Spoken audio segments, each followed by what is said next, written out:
humanos en las constituciones guatemaltecas. Los derechos humanos son el conjunto de facultades e instituciones que a lo largo del tiempo han velado por la libertad, la seguridad, la integridad de los seres humanos.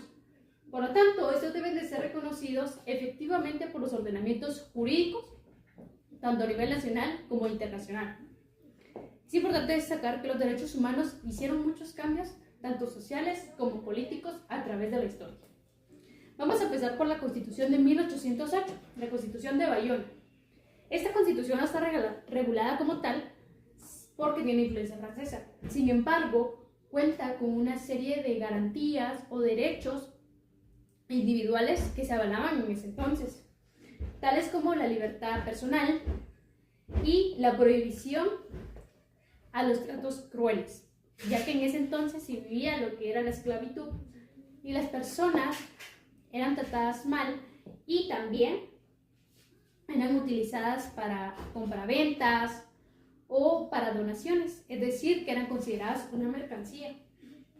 Continuamos con la Constitución de Cádiz de 1812.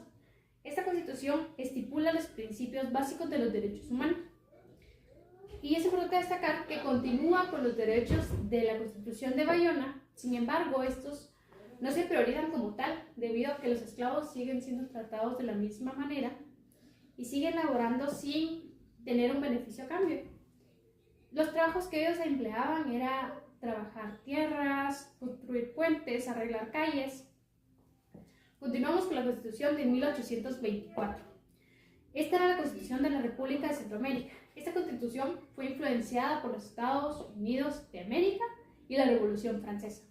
Influenció derechos como la libertad de locomoción y también la igualdad ante la ley. Continuamos con la Constitución de 1879. Esta Constitución es importante debido a que marca la división entre la Iglesia y el Estado. Y entre derechos humanos abarca lo que es la libertad de pensamiento, la libertad de culto y la inviolabilidad de la vivienda. Continuamos con la Constitución de 1945. Esta Constitución estableció los derechos sociales y económicos. Un dato interesante es de que anteriormente únicamente nos basábamos en derechos individuales, en cambio en estas incluyeron lo que eran los derechos sociales, tales como la familia, el trabajo tanto individual como colectivo y la seguridad social, entre otros. Un ejemplo muy claro de esto es el Código de Trabajo, que estipula una serie de reglamentos que nos protegen tanto a nosotros como trabajadores como a la persona a la que le trabajamos. Continuamos con la Constitución de 1956. Esta Constitución amplió los derechos fundamentales y un dato importante es de que esta prohibió lo que era la pena de muerte, ya que si recordamos anteriormente, la pena de muerte era establecida para aquellas personas que cometían delitos en un pasado. Así también influyó otros derechos como la libertad de expresión. Continuamos con la Constitución de 1965. Esta reguló los derechos tanto individuales como sociales de las constituciones anteriores. Pero en esta, los derechos humanos fueron fundamentales y universales. Se establecieron como tal importantes.